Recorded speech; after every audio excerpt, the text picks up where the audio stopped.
नमस्ते दोस्तों, मैं हूं दीप्ति। आप सभी का बहुत बहुत स्वागत है। प्रस्तुत है सादत हसन मंटो जी की कहानी रिश्वत। कहानी की शुरुआत करती हूं। अहमद दिन खाते पीते आदमी का लड़का था। अपने हम उम्र लड़कों में सबसे ज़्यादा खुशपोश माना जाता था, लेकिन एक वक्त ऐसा भी आया कि वो बिल्कुल खस्ता हाल हो गया। उसने बीए किया और अच्छी पोजीशन हासिल की। वो बहुत खुश था। उसके वालिद खान बहादुर अताउल्ला का इरादा था कि उसे आला तालीम के लिए विलायत भेजेंगे। पासपोर्ट ले लिया गया था, सूट वगैरह भी बनवा लिए गए थे कि अचानक खान बहादुर अताउल्ला ने, जो बहुत शरीफ आदमी थे, किसी दोस्त के कहने पर सट्टा खेलना शुरू कर दिया। शुरू में उन्हें इस खेल में काफ़ी मुनाफा हुआ।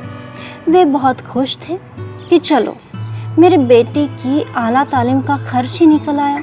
मगर लालच बुरी बला है। उन्होंने ये समझा कि उनके पुश्त पर चौगुनी है, जीतते ही चले जाएंगे।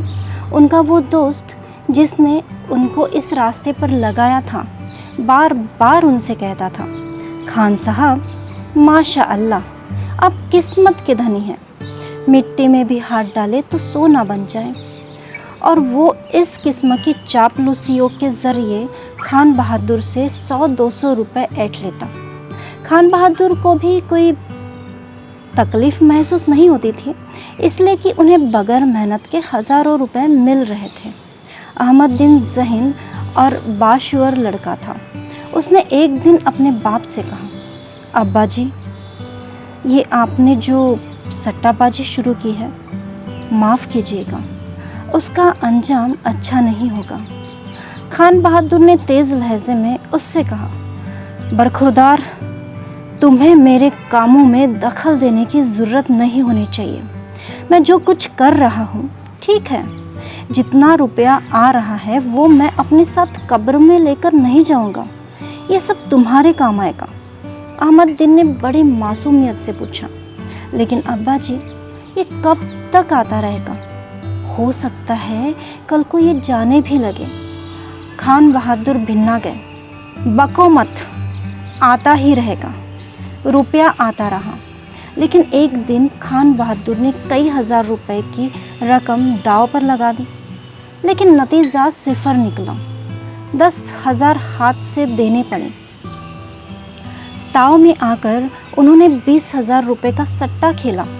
उनको यकीन था कि सारी कसर पूरी हो जाएगी, लेकिन सुबह जब उन्होंने अखबार देखा तो मालूम हुआ कि ये 20,000 भी गए। खान बहादुर हिम्मत हारने वालों में से नहीं थे। उन्होंने अपना एक मकान गिरवी रख कर 50,000 रुपये लिए और सब का सब अल्लाह का नाम लेकर चांदी के सट्टे पर लगा दिए। अल्लाह नाम तो खैर अल्लाह का नाम है, वो चांदी और सोने की मार्केट पर क्या कंट्रोल कर सकता है। सुबह हुई तो खान बहादुर को मालूम हुआ कि चांदी का भाव एकदम गिर गया है। उनको इस कदर सदमा हुआ कि दिल के दौरे पड़ने लगे। अहमद दिन ने उनसे कहा, अब्बा जी, छोड़ दीजिए इस बकवास को। खान बहादुर ने बड़े गुस्से में अपने बेटे से कहा, तुम बकवास मत करो, मैं जो कुछ कर रहा हूँ ठीक है। अहमद दिन ने कहा, लेकिन अब्बा जान, ये जो आपको दिल की तकलीफ़ शुरू हो गई है, इसकी वजह क्या है? मुझे क्या मालूम, अल्लाह बेहतर जानता है। ऐसे आरिज़े इंसान को होते ही रहते हैं। अहमद दिन ने कुछ देर सोचने के बाद कहा, जी हाँ, इंसान को हर किस्म के आरिज़े होते रहते हैं, लेकिन उनकी कोई वजह भी होती है। मिसाल के तौर पर अगर आप कोई ऐसी चीज़ खा लें जिसमें हैजे के जरासीम हो। और खान बहादुर को अपने बेटे की ये गुफ्तगू पसंद नहीं थी। तुम चले जाओ, यहाँ से चले जाओ, तुम मेरा मगज़ मत चाटो, मैं हर चीज़ से वाकिफ़ हूँ। अहमद दिन ने कमरे से बाहर निकलते हुए कहा, ये आपकी गलतफहमी है। कोई इंसान भी हर चीज़ से वाकिफ़ होने का दावा नहीं कर सकता। अहमद दिन चला गया। खान बहादुर अंदरूनी तौर पर खुद को बहुत बड़ा होशियार समझने लगे थे, लेकिन वो अपने इस एहसास को अपने बेटे पर जाहिर नहीं करना चाहते थे। बिस्तर पर लेटे उन्होंने बार बार खुद से कहा, खान बहादुर, आता उल्लाह, तुम खान बहादुर बने फिरते हो, लेकिन असल में तुम अव्वल दर्जे के बेवकूफ़ हो। तुम अपने बेटे की बात पर कान क्यों नहीं धरते, जबकि तुम जानते हो कि वो जो कुछ कर रहा है सही है। जितना रुपया तुमने हासिल किया था उससे दुगना रुपया तुम ज़ाया कर चुके हो। क्या ये दुरुस्त है? खान बहादुर झुंझला गए और बड़बड़ाने लगे, सब दुरुस्त है, सब दुरुस्त है, एक मैं ही गलत हूँ। लेकिन मेरा गलत होना ही सही होगा। बाज़ औकात गलतियाँ भी सेहत का सामान मुहैया करा देती है। 15 दिन बिस्तर पर लेटे और इलाज कराने के बाद जब वो किसी कदर ही तंदुरुस्त हुए तो उन्होंने अपना एक और मकान बेच दिया। ये 25,000 रुपये में बिका। खान साहब ने ये सब रुपए सट्टे पर लगा दिए। उनको पूरी उम्मीद थी कि वो अगली पिछली सब कसर पूरी कर लेंगे, मगर किस्मत ने साथ नहीं दिया और वो इन 25,000 रुपयों से भी हाथ धो बैठे। अहमद दिन पेचो ताप खा के रह गया। उसकी समझ में नहीं आता था कि अपने बाप को किस तरह समझाएं। वो उसकी कोई बात सुनते ही नहीं थे। अहमद दिन ने आखिरी कोशिश की और एक दिन जब उसका बाप अपने कमरे में हुक्का पी रहा था और मालूम नहीं किस सोच में गर्क था कि उससे डरते डरते मुखातब हुआ, अब्बा जी। खान बहादुर साहब सोच में इस कदर गर्क थे कि उन्होंने अपने बेटे की आवाज़ नहीं सुनी। अहमद दिन आवाज़ को ज़रा बुलंद किया, अब्बा जी, अब्बा जी। खान बहादुर चौंके, क्या है? अहमद दिन काँप गया, कुछ नहीं अब्बा जी, मुझे आपसे एक बात कहनी थी। खान बहादुर ने हुक्के की नली अपने मुंह से जुदा की, कहो क्या कहना है? अहमद दिन ने बड़ी लजाजत से कहा, मुझे ये अर्ज़ करना है, ये दरख्वास्त करनी थी कि आप सट्टा खेलना बंद कर दें। हुक्के का एक ज़ोरदार कश लेकर वो अहमद दिन पर बरस पड़े, तुम कौन होते हो मुझे नसीहत करने वाले? मैं जानूं मेरा काम। क्या अब तक तुम्हारे ही मशवरे से मैं सारे काम करता रहा हूँ? देखो, मैं तुमसे कह देता हूँ कि आइंदा मेरे मामले में कभी दखल नहीं देना। मुझे ये गुस्ताखी हरगिज़ पसंद नहीं है, समझे? अहमद दिन की गर्दन झुकी हुई थी। जी मैं समझ गया। और ये कहकर वो अपने बाप के कमरे से निकल गया। सट्टे की लत शराब की आदत से भी कहीं ज़्यादा बुरी होती है।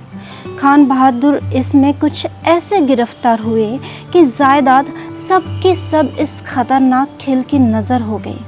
मरहूम बीवी के जेवर थे, वो भी बिक गए और नतीजा इसका ये निकला कि उनके दिल के आरेजे ने कुछ ऐसी शक्ल इख्तियार की, वो एक रोज़ सवेरे गुस्ल खाने में दाखिल होते ही धम से गिरे और 1 सेकंड के अंदर अंदर दम तोड़ दिया।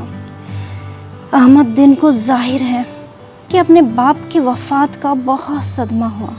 वो कई दिन तक निढाल रहा। उसकी समझ में नहीं आता कि क्या करे। BA पास था, आला तालीम हासिल करने के ख्वाब देख रहा था, मगर अब सारा नक्शा ही बदल गया था। इसके बाप ने एक फूटी कौड़ी भी उसके लिए नहीं छोड़ी थी। मकान जिसमें वो तन्हा रहता था रिहन था। यहाँ से उसको कुछ अरसे के बाद निकलना पड़ा।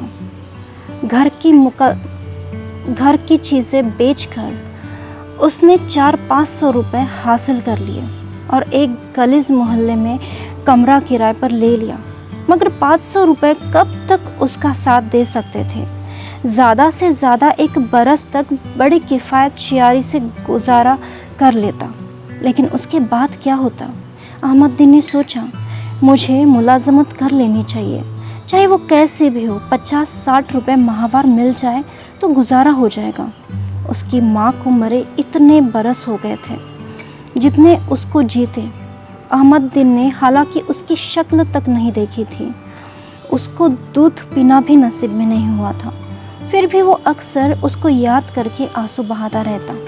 अहमदुद्दीन ने मुलाजमत हासिल करने की इंतहाई कोशिश की, मगर कामयाबी नहीं हुई। इतने बेरोज़गार और बेकार आदमी थे कि वो खुद को इस बेरोज़गारी और बेकारी के समंदर में एक कतरा समझता था। लेकिन इस एहसास के बावजूद उसने हिम्मत नहीं हारी और अपनी तगोदारी जारी रखी। बहुत दिनों के बाद उसे मालूम हुआ कि अगर किसी अफसर की मुट्ठी गर्म की जाए तो मुलाजमत मिलने का इम्कान हो जाएगा। लेकिन वो मुट्ठी गर्म करने का मसाला कहाँ से लाता? एक दफ्तर में जब वो मुलाजमत के सिलसिले में गया तो हेड क्लर्क ने उससे शफीकाना अंदाज में कहा, देखो बरखुरदार, यूँ खाली खोली काम नहीं चलेगा। जिस असामी के लिए तुमने दरख्वास्त दी है उसके लिए पहले ही 250 दरख्वास्तें वसूल हो चुकी हैं। मैं बड़ा साफ आदमी हूँ। 500 रुपये अगर तुम दे सकते हो तो ये मुलाजमत तुम्हें यकीनन मिल जाएगी। अब अहमदुद्दीन 500 रुपये कहाँ से लाता? उसके पास बमुश्किल 20 या 30 रुपये थे। चुनांचे उसने हेड क्लर्क से कहा, जनाब, मेरे पास इतने रुपए नहीं, आप मुलाजमत दिलवा दीजिए, तनख्वाह में से आधी रकम आप ले लिया करें। हेड क्लर्क हंसा, तुम हमें बेवकूफ़ बनाते हो, जाओ चलते फिरते बनो। अहमदुद्दीन बहुत देर तक चलता फिरता रहा, मगर उसे इत्मीनान से कहीं बैठने का मौका नहीं मिला। जहाँ जाता रिश्वत का सवाल सामने होता। दुनिया शायद रिश्वत की ही वजह से आलम वजूद में आई है। शायद खुदा को किसी ने रिश्वत दी हो और उसने ये दुनिया बना दी हो। अहमदुद्दीन के पास जब पैसा भी नहीं रहा तो मजदूरी शुरू कर दी। बोझ उठाता और हर रोज़ 2 रुपए कमा लेता। महंगाई का ज़माना था। दोनों वक्त का खाना भटियार खाने में खाता, लेकिन उसे काफ़ी खर्च बर्दाश्त करना पड़ता। ज़्यादा से ज़्यादा 1 आना बचा रहता। अहमदुद्दीन मजदूरी करता, मगर उसके दिलो दिमाग पर रिश्वत का चक्र घूमता रहा। ये एक बहुत बड़ी लानत थी और वो चाहता था इससे किसी तरह निजात हासिल करे और मजदूरी छोड़कर कोई ऐसी मुलाजमत इख्तियार करे जो इसके शायान शान हो। आखिर वो बीए पास था, फर्स्ट क्लास फर्स्ट। उसने सोचा कि नमाज़ पढ़ना शुरू कर दें, खुदा से दुआ मांगे कि वो उनकी सुने। चुनांचे उसने बाकायदा 5 वक्त की नमाज शुरू कर दी। ये सिलसिला एक वक्त तक जारी रहा, मगर कोई नतीजा बरामद नहीं हुआ। इस दौरान में उसने पास 30 रुपये जमा हो गए। सुबह की नमाज अदा करने के बाद वो डाक खाने गया, 30 रुपये का पोस्टल ऑर्डर लिया और लिफाफे में डालकर साथ ही 1 रुपया भी रख दिया, जिसका मजमून कुछ इस किस्म का था, अल्लाह मियाँ, मैं समझता हूँ तुम भी रिश्वत लेकर काम करते हो। मेरे पास 30 रुपये है जो मैं तुम्हें भेज रहा हूँ। मुझे कहीं अच्छी सी मुलाजमत दिलवा दीजिए। 2 बोझ उठा कर मेरी कमर दोहरी हो गई है। लिफाफे पर इसने पता लिखा, बखिदमत जनाब अल्लाह मियाँ मालिक कायनात। चंद रोज़ बाद अहमदुद्दीन को एक ख़त मिला जो कायनात अखबार के एडिटर की तरफ से था। उसका नाम मोहम्मद मियाँ था। ख़त के ज़रिए उसने अहमदुद्दीन को बुलाया था। वो कायनात के दफ्तर गया, जहाँ मुतरजिम की हैसियत से 100 रुपया माहवार पर रख लिया गया। अहमदुद्दीन ने सोचा, आखिर रिश्वत काम आ ही गई। कहानी यही ख़त्म होती है दोस्तों। मिलते हैं एक और नई कहानी के साथ। तब तक के लिए आज्ञा चाहती हूँ। धन्यवाद।